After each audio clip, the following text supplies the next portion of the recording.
I skip 185 and I go up there in 205 and I grab that belt, what do you say about my career? Once we get past Leon Edwards, then that's what I want. And with a dominant champ like that, who's been part of so many big money fights, he could get what he wants. Kamaru Usman's always someone who doesn't really call too many of his shots. He says he'll fight anybody, whoever comes up to him, he's the champ and all that stuff. He has a new goal, and he seems a lot more serious about this.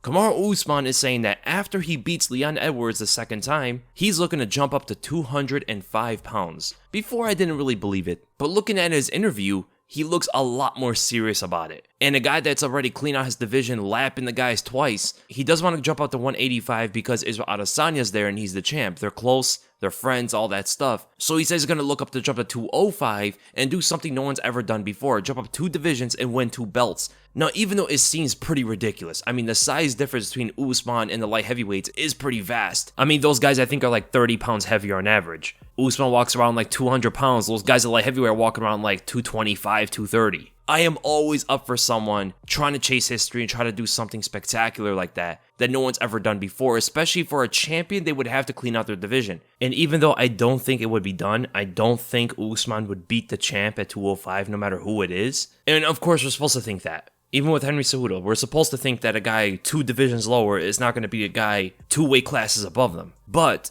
if there is someone that Kamaru Usman can possibly beat, it probably would be Jiri Prochazka, which makes this opportunity the best time for Usman to jump up before another fighter gets that belt. Jiri Prochazka as a champion is better for Usman than Glover would be, than Jan Blachowicz would be, than Magomed Ankalaev would be. Jiri Prochazka stylistically is the best for Usman to get a win, but at the same time, it might be the most dangerous for him. Because if anybody's going to flatline Usman, it would be someone like Jiri. But at the same time, Jiri has the weakest wrestling of the bunch, and he's the easiest to hit. Combined with Usman's speed advantage, potentially better fundamental boxing skill, with his superior wrestling, being like 20 pounds lighter, you can start to see the path that it's possible for Usman to win here. But these kind of moves are supposed to seem impossible. And it's a reason why Usman wants to chase it. He wants to be considered the greatest fighter of all time. And if he does that, if he beats Jiri Prochazka, or whoever the champ is at the time, you might have to just go on and say that Usman is the greatest fighter to ever do it. Not only what he did in the welterweight division,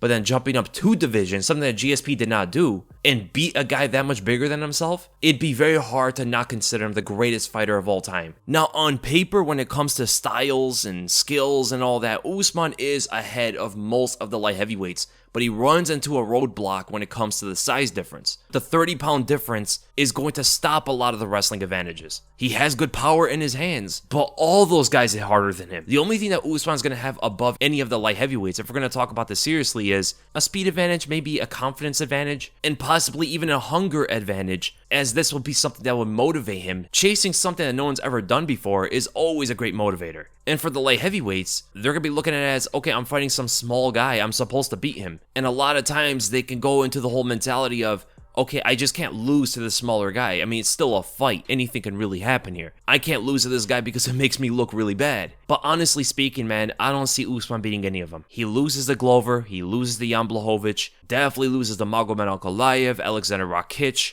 And the fact that nobody thinks that he can beat any of them makes it that much more spectacular if he does it. And that's probably why he wants to chase this. He says, of course, he's going to have to talk with the UFC.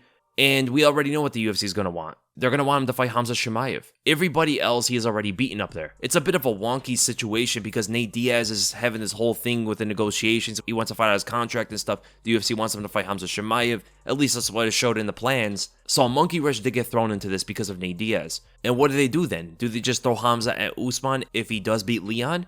Or do they talk it out and a guy as dominant as Usman can go up and try to win that belt at 205? Here's the thing though, a lot of people are comparing this jump to Henry Cejudo going up to 145, but it's actually bigger. It's a bigger weight jump. And we're not talking about pounds because we have to go by percentage. Henry Cejudo jumping from 125 to 145 is a 14% jump from fighting at 125 pounds. From 170 to 205, it's a 17% weight jump, which is the exact equivalent of someone adding an entire new leg to their body. 17% of a male's body weight is one whole entire leg. And actually, it's 3 arms. 3 arms is actually like the equivalent of one whole leg.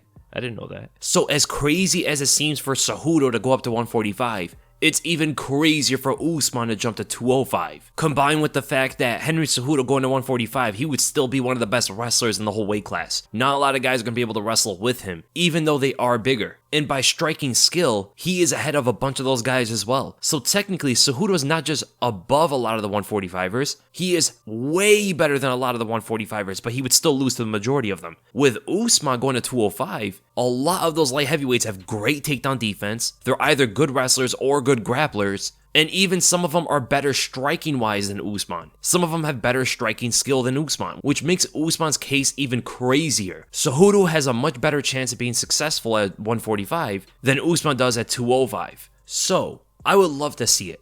I'm a kind of guy that likes to see these kind of things, likes to see fighters chase greatness, likes to see fighters try their hand at things that seem impossible for them, but only if they earn that. If Usman did not defend his belt many times and beat a bunch of the guys in the top 10, then I wouldn't care to see it. But the fact that he's so dominant, he's been doing it for such a long time, I actually would be excited to watch Usman try this.